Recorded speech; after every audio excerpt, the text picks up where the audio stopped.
Team India ने पाकिस्तान को 61 रनों से रौंद दिया है और इस ग्रुप स्टेज मैच को अपने नाम कर लिया है। इस मैच में कई सारे हीरो रहे, लेकिन जो बात सबसे पहले कप्तान और दोनों कप्तान ने कही है इस मैच को लेकर के और क्या क्या बातें हुई उस पर बात करने के लिए हमारे साथ हैं प्रशांत। सबसे पहले सीधे पॉइंट पे आते हैं। सूर्य कुमार यादव ने, जो भारतीय कप्तान, उन्होंने मैच के बाद क्या कहा है? सूर्य कुमार यादव ने बहुत कामली एक चीज़ बोली कि जो हमने स्कोर बनाया था 175 रन, वो 15-20 रन वैसे भी ज़्यादा था। मतलब इंडियन टीम इस बात को लेकर कॉन्फिडेंट थी कि 150-140 रन इस पिच पे बहुत होगा, और वो एट द एंड आपको पता भी चल गया। 61 रन से आप हारे, 119 ही बना पाए हैं। एक तरह से ये पाकिस्तान पे वो भी था, कमेंट भी था कि उनके लिए तो हम 155 ही बना लेते तो बहुत था। हाँ, कमेंट इसलिए भी आप कह सकते हैं ना कि मैच से पहले कई सारी बातें चल रही थी। एक तो उनके स्पिनर्स को लेकर जो बातें चल रही थी, हाँ वो तो है ही, हाँ कि आप 18 ओवर आपने स्पिन बॉलिंग कराई है, ठीक है, और आपके सारे के सारे फ्रंट लाइन स्पिनर, हमारे पास सिर्फ 3 स्पिनर फ्रंट लाइन थे, और उसमें भी आज कुलदीप को खिलाया गया था, ठीक है।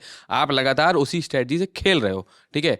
तो अगर ऐसी पिच पे आपके स्पिनर्स नहीं चलते हैं, हाँ, और सामने वाली टीम टैक्टिकली एज ले लेती है, तो अगर सूर्या ये बोल रहे हैं कि 15-20 रन ज़्यादा थे, तो इंडिया वालों को पता था ना कि इस पिच पे 150 जैसा खेल रही है, 150 अगर हम बना लेंगे तो हम मैच में बहुत आगे जाएंगे। और उसके बाद आपके बैटर, पाकिस्तान के बैटर, उसने उन्हें प्रूव कर दिया कि ये स्कोर बहुत ज़्यादा था। 119 ही बना आपसे, आप पूरे 20 ओवर भी नहीं खेल पाए, और वो भी तब जब 4 विकेट हार्दिक पांड्या और बुमराह ने लिया, हाँ, इंडिया के पेसर्स ने लिए, स्पिनर्स ने बाकी विकेट लिए हैं। तो आप टेक्टिकली ही फेल कर गए हो, कुल मिला के बात यह है।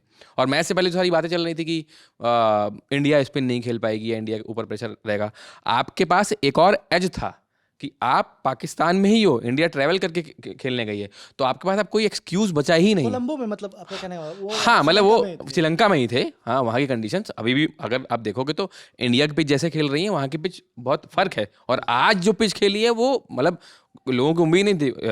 आप अगर मैच से पहले जो भी पिच रिपोर्ट्स आई थी, तो उसमें ये बोला गया कि हो सकता है पिच में थोड़ा डैम्प रहे तो स्विंग होगा या फास्ट बॉलर्स को मदद मिलेगी, लेकिन आप देखिए पहली इनिंग में बहुत ज़्यादा स्पिन हुई है। और एक और चीज़, अहम बात, सलमान आगा पाकिस्तान के जो कप्तान हैं, उन्होंने उसी पे आने वाला था प्रशांत कि सलमान आगा जो पाकिस्तान के कप्तान है, उन्होंने एक बात कही है स्पिनर्स को लेकर के, क्योंकि ये पूरा माहौल भी जो था मैच से पहले वो स्पिनर्स के इर्द गिर्द ही था। और प्रेस कॉन्फ्रेंस में उन्होंने कहा था कि इस बार हमारी टीम बहुत मजबूत है, हमारे जो स्पिनर्स हैं वो बहुत अच्छी बॉलिंग कर रहे हैं, बहुत शानदार लय में है, हम तो ऐसा कर देंगे वैसा कर देंगे, हम तो पहले से कंडीशंस में अडेप्ट कर चुके हैं। प्रेस कॉन्फ्रेंस सबने देखी होगी, लेकिन अब बात करते हैं कि इस मैच के बाद उन्होंने क्या कहा है और स्पिनर्स पे क्या कहा है। देखिए, एक बहुत सीधी सी बात है, प्रेस कॉन्फ्रेंस में मैच से पहले, मैच के बाद बहुत सारी बातें कही जाती हैं, सब कुछ चलता रहता है। सबसे बड़ी चीज़ होती है एग्जीक्यूशन। अगर वो नहीं होगा तो कोई भी टीम कहीं भी जीत नहीं सकती है। इंडियन टीम ने अप्लाई किया, एग्जीक्यूट किया, इंडियन टीम जीती। और आप सोचिए, आगा ने ये बोला कि उनके स्पिनर्स ने, उनके बैटर्स ने अप्लाई नहीं किया, ठीक है। अब ऐसी पिच पे अगर आप अप्लाई नहीं कर रहे हो, ठीक है, आप ये कह रहे हो कि हमारे स्पिनर्स फेल कर गए, तो आप एक बात समझिए, आपके सारे के सारे स्पिनर्स फेल कर जा रहे हैं। ये तो सोचने वाली बात है। मतलब किसी एक का ऑफ डे होगा, 2 का होगा, 3 का होगा, 6 के 6 स्पिनर खिला रहे हो आप, ठीक है, और उसमें एक बहुत बड़े एक स्पिनर को मिस्ट्री स्पिनर बना के पेश कर रहे हो, ठीक है। लेकिन आपका हाल क्या हो रहा है, वो मैच के बाद, मैच खत्म होते होते समझ में, मतलब खत्म होते होते क्या, 175 जब उन्होंने पहली बारी मनवा दिए थे, तभी वो प्रेशर था। वो आप जब बैटिंग करने आए, वो बैटिंग में दिखा, जिस तरीके से साहिबजादा फरहान शॉट खेलने गए, तो वो था कि अगर स्टार्ट नहीं मिला तो हम कहीं ना कहीं से हार जाएंगे, और वो प्रेशर बाकी फिर आना ही था, वो तो होना ही था। बिल्कुल। एक चीज़ और जो सलमान आगा ने कही है वो है, मतलब जो टीम इंडिया के बारे में कि बैटिंग करनी पहले इनिंग में ज़्यादा मुश्किल थी दूसरी इनिंग के मुकाबले, तो इस बारे में उन्होंने कुछ और भी बताया है कि जो उनके बैटर्स हैं उन्होंने क्या किया और उसको लेकर के उन्होंने क्या बताया। अच्छा, मुझे समझ में नहीं आता ये लोग क्या सोच के बोलते हैं। मतलब आप समझिए, आप खुद ही एक्सेप्ट कर रहे हो कि सेकेंड इनिंग में बैटिंग के लिए विकेट ईजी हो गया था, ठीक है, और लगता है कि अपनी कप्तानी वाला जो टॉस वाला डिसीजन था उसको डिफेंड कर रहे थे। अब हाँ, बहुत सीधी बात है, लेकिन फिर है ना, टैक्टिकल ही गलती है ना, फिर तो आप वो रायता समेट रहे हो ना, बात ही हो गई।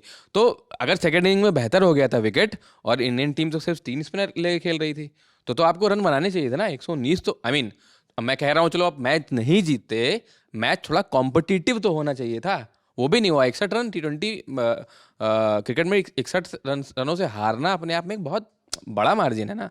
अब मैंने अभी देखा नहीं, इंडियन टीम का 3 के ऊपर नेट रन रेट ग्रुप में था, अब और आगे भाग गया होगा वो। तो इतनी बड़ी हार का मतलब ये है कि आप हर एक डिपार्टमेंट में फ्लॉप हुए हो। चाहे वो बैटिंग हो या बॉलिंग हो। फील्डिंग तो फिर भी बेहतर करी थी उन लोगों ने आज, लेकिन बैटिंग और बॉलिंग में पूरी तरह फेल। एक बात और उन्होंने अपने कंक्लूजन में कहा था प्रशांत कि वो ये जो है टूर्नामेंट नया हो जाएगा जैसे ही हम लोग ग्रुप स्टेज को क्रॉस करेंगे। तो ऐसा होता है क्या कि मतलब अगर आप हार जाते हो पीछे और उसका बर्डन नहीं होता, आप आगे जाते हो तो नया टूर्नामेंट शुरू हो जाता है, ऐसा होता है? ये मतलब हंसने वाली बात है, मतलब सॉरी टू से, मतलब ये क्यों कह सकते हो आप, कैसे कह सकते हो बीइंग अ कैप्टन, आप इतनी बड़ी टीम के कप्तान हो। सलमान अगा ने बोला कि हमारे लिए अब एक नया नया स्टार्ट होगा, अभी हम अगला मैच जीतने को देखेंगे, फिर सुपर 8 में जाने पर फोकस रहेगा, क्योंकि सुपर 8 के बाद से टूर्नामेंट एकदम अलग भैया, सुपर 8 के बाद से टूर्नामेंट और टफ होगा। आप देखिए ना, मतलब साउथ अफ्रीका होगी, वेस्ट इंडीज़ होगी, ऑस्ट्रेलिया अगर जाएगी तो ऑस्ट्रेलिया होगी, इंग्लैंड, न्यूजीलैंड, मतलब आपको compete करना है। कैसे टूर्नामेंट नया कैसे हो जाएगा, मुझे समझ में नहीं आ रहा है। शायद वो मतलब उनका कहने का मतलब ऐसा कुछ रहा होगा कि ग्रुप स्टेज खत्म होने के बाद वो नॉकआउट्स और वाले सीन आ जाएंगे, तो पता नहीं अब क्या था मतलब उनका मतलब कहने उनका कहना था कि हमें इस पर प्रेशर नहीं आएगा कि हम जो है हार गए कोई बात नहीं, लेकिन हमारे लिए टूर्नामेंट नया हो जाएगा। का। मुझे समझ मतलब प्रेशर कैसे नहीं आएगा यार, मतलब ग्रुप स्टेज में माना, आज के मैच में माना कि प्रेशर नहीं होना चाहिए था, कि हार का प्रेशर तो बटोवेस नहीं रहा होगा ना आज के मैच में, क्योंकि आज के मैच की हार से ज़्यादा कुछ होना नहीं है। अभी आप अगला मैच जीत लोगे, आपको पता है कि आप सुपर 8 में पहुंच जाओगे, लेकिन टूर्नामेंट नया हो जाएगा तो पता नहीं, वो शायद कुछ और बोलना चाह रहे होंगे। हो गया था इनके लिए टूर्नामेंट नया नीदरलैंड्स को हराने के बाद। वो जो वो जो टूर्नामेंट में जिस समय जिस तरह से नीदरलैंड्स के अगेंस्ट इन्होंने बैटिंग की थी, मतलब वो अगर फ़हीम अशरफ ने वो छक्के नहीं लगाए होते और वो एक कैच नहीं छूटा होता, तो फिर तो मैच ये अभी टूर्नामेंट से ही बाहर होते। नहीं तो फिर तब ये बोल रहा था ना कि आप नए टूर्नामेंट में देखेंगे, तो वो अगले टूर्नामेंट की बात होती। बिल्कुल। इसके अलावा अब एक जो इस मैच के हीरो रहे ईशान किशन, उनसे भी जो है पोस्ट मैच कॉन्फ्रेंस में बातचीत की गई। उन्होंने क्या बताया और मैच को लेकर, क्योंकि उनकी इनिंग सबसे ज़्यादा डिफरेंस मेकिंग थी और वही डिफरेंस क्रिएटर भी थी, कि जो उन्होंने पारी खेली 40 गेंदे 77 रन और उसके बाद 10 चौके 3 छक्के, मतलब उन्होंने डिसाइड कर दिया लगभग सब कुछ। तो वो उन्होंने अपनी पारी को लेकर और मैच को लेकर के क्या कहा है? पारी को लेकर तो ईशान ने यही बोला कि वो प्रिपरेशन, आप ईशान को अगर क्रिकेट फॉलो करने वाले, इंडियन टीम को फॉलो करने वाले लोग ईशान को जानते हैं कि कितना स्ट्रगल करके वो बंदा आया है। हाँ, डोमेस्टिक में ग्राइंड किया, विजय हजारे में शानदार परफॉर्मेंस करी, उसके बाद जब से इंडियन टीम में आए हैं तब से परफॉर्मेंस पे परफॉर्मेंस दे रहे हैं। तो उन्होंने बोला कि उनका फोकस सिर्फ अपनी बैटिंग को अच्छा करने पे है, और वो आज उन्होंने एग्जीक्यूट किया। और उन्होंने एक बात बोली कि जब उनसे पूछा गया कि अभिषेक शर्मा आउट हो गए उसके बाद, तो उन्होंने बोला कि उनका पूरा फोकस उस पर ही था कि मेरे को कैसे अच्छा करना है। हाँ, विकेट को मैंने नहीं देखा है, तो वो एक चीज़ उन्होंने बोली। और उसके अलावा उन्होंने हार्दिक और जसप्रीत बुमराह की बॉलिंग की खूब तारीफ करी है। तो ईशान की बैटिंग आई मीन डिसाइडर थी। और आप ये मतलब, मैं पहले भी उस एक वीडियो में मैंने बोला था कि जब एक विकेट गिर जाता है, आपका एक साथी ओपनर आउट हो गया, 0 पे आउट हो गया पहले ओवर में, वो पाकिस्तान जैसे मैच में आपके ऊपर प्रेशर होता है। उसके बाद जैसे ईशान ने जो दूसरे ओवर की पहली दूसरी गेंद थी शाहीन अफरीदी की, उसमें छक्का और चौका मारा, वो उनका इंटेंट दिखाता है, और वो ये दिखाता है कि वो माइंडसेट बल्लेबाज का कैसा है। तो माइंड में बहुत क्लियर थे वो, और जैसे खेले अच्छी चीज़ है कि वो शॉट लग रहे थे उनके। हाँ, लेकिन बात वही है ना कि शॉट तभी लगते हैं ना जब आपका माइंडसेट अच्छा होता है, आप की टाइमिंग अच्छी हो रही होती है, माइंड और हैंड आई कोऑर्डिनेशन अच्छा हो रहा होता है, बॉल को सही जज कर रहे होते हो, तो मतलब ऐसे ही लगेगा ना, हवाबाजी में तो लगता नहीं है। और उसके बाद जब वो जिस बॉल पे आउट हुए, वो भी बहुत अनप्लेबल डिलीवरी थी। शायद कोई नया बैट्समैन होता तो बटोवेस रीड नहीं कर पाता उस बॉल को। वो खेलने गए, हाँ, बैकफुट पे शॉट मारा, क्योंकि उनको लगा होगा कि बॉल सीधी आएगी, आम बॉल होगी, लेकिन बॉल टर्न हुई और बोल्ड हो गए। तो आपको उनका माइंडसेट की दाद देनी पड़ेगी, और वही फैक्टर तो वही था। एक चीज़ जो आपने बोली कि जो फास्ट बॉलर्स थे उनकी बहुत बड़ाई की गई और प्रशंसा के लायक भी थे, क्योंकि जिस तरह से उन्होंने बॉलिंग की है दोनों, जसप्रीत बुमराह और हार्दिक पांड्या ने, वो देखने लायक था। अच्छा, तो इससे एक और चीज़, प्रीमियम फास्ट बॉलर वाला जो बहस था वो भी शायद खत्म हो गया होगा। प्रीमा मतलब आप शाहीन अफरीदी की बात कर रहे हो। हाँ यार, मतलब पहले ओवर में शायद 15 रन खाए थे वो, मतलब दो ओवर में 31 रन खाए हैं। मतलब क्या बोलूँ मैं, लास्ट बॉल पे वो भी छक्का मारने गए अक्षर वो पटेल मैं के हाँ, विकेट पे। वो तो है ही, वो विकेट गिर गया, वो ठीक है। अक्षर का विकेट क्या ही मायने रखता था वहाँ पे। उसमें भी छक्का खाया तो 37 रन हो जाते, तो वो सोचने वाली बात है।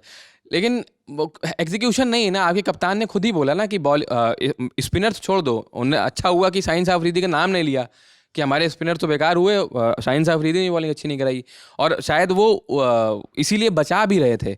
अब मुझे समझ में नहीं आता है क्या ये टीम, पाकिस्तान की टीम शाहीन अफरीदी को बचा रही है, क्योंकि अफरीदी को मतलब आप देखो, मतलब ओवर द ईयर्स मैंने देखा है अफरीदी के पास उनकी वो जो यॉर्कर एक कभी कभी पड़ जाती है, या वो इन स्विंगिंग वाली जो डिलीवरी होती है शुरू में जो मार देते हैं नई बॉल से, उसके अलावा उनके पास कोई वेपन नहीं है। मैंने आज तक नहीं देखा है। वो इस टीम में कैसे टिके हुए हैं मुझे नहीं मालूम।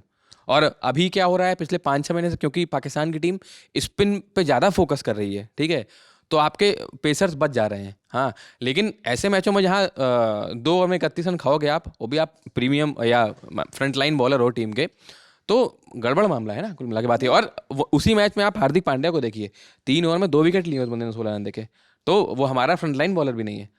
तो ये चीज़ आपको देखना पड़ेगा। मैं भी बुमराह का नाम ही ले रहा हूँ, क्योंकि बुमराह के कंपटीशन में है ही नहीं शाहीन अफरीदी। बुमराह वर्ल्ड क्रिकेट में आज की डेट में नंबर 1 बॉलर्स में गिने जाते हैं, तो वो वाला चीज़ है। तो क्या ही बोलूँ मैं, प्रीमियम या जो भी आप कह लें, मतलब है तो नहीं।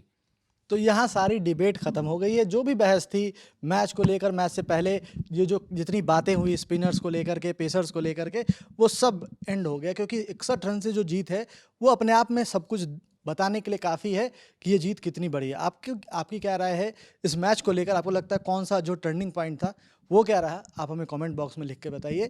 इस वीडियो में मेरा साथ दिया प्रशांत ने, मैं सुकांत। देखते रहिए ललन टॉप और ललन टॉप स्पोर्ट्स। धन्यवाद। मुस्कुरा रहे हैं हम और मुस्कुराइए आप, क्योंकि लखनऊ में होने जा रहा है ललन टॉप अड्डा। 22 फरवरी को पहुंचिए जुपिटर हॉल, इंदिरा गांधी प्रतिष्ठान, लखनऊ। एंट्री सुबह 11 बजे से शुरू होगी। फ्री रजिस्ट्रेशन के लिए क्लिक कीजिए thelalantop.com वेबसाइट पर दिए बैनर पर।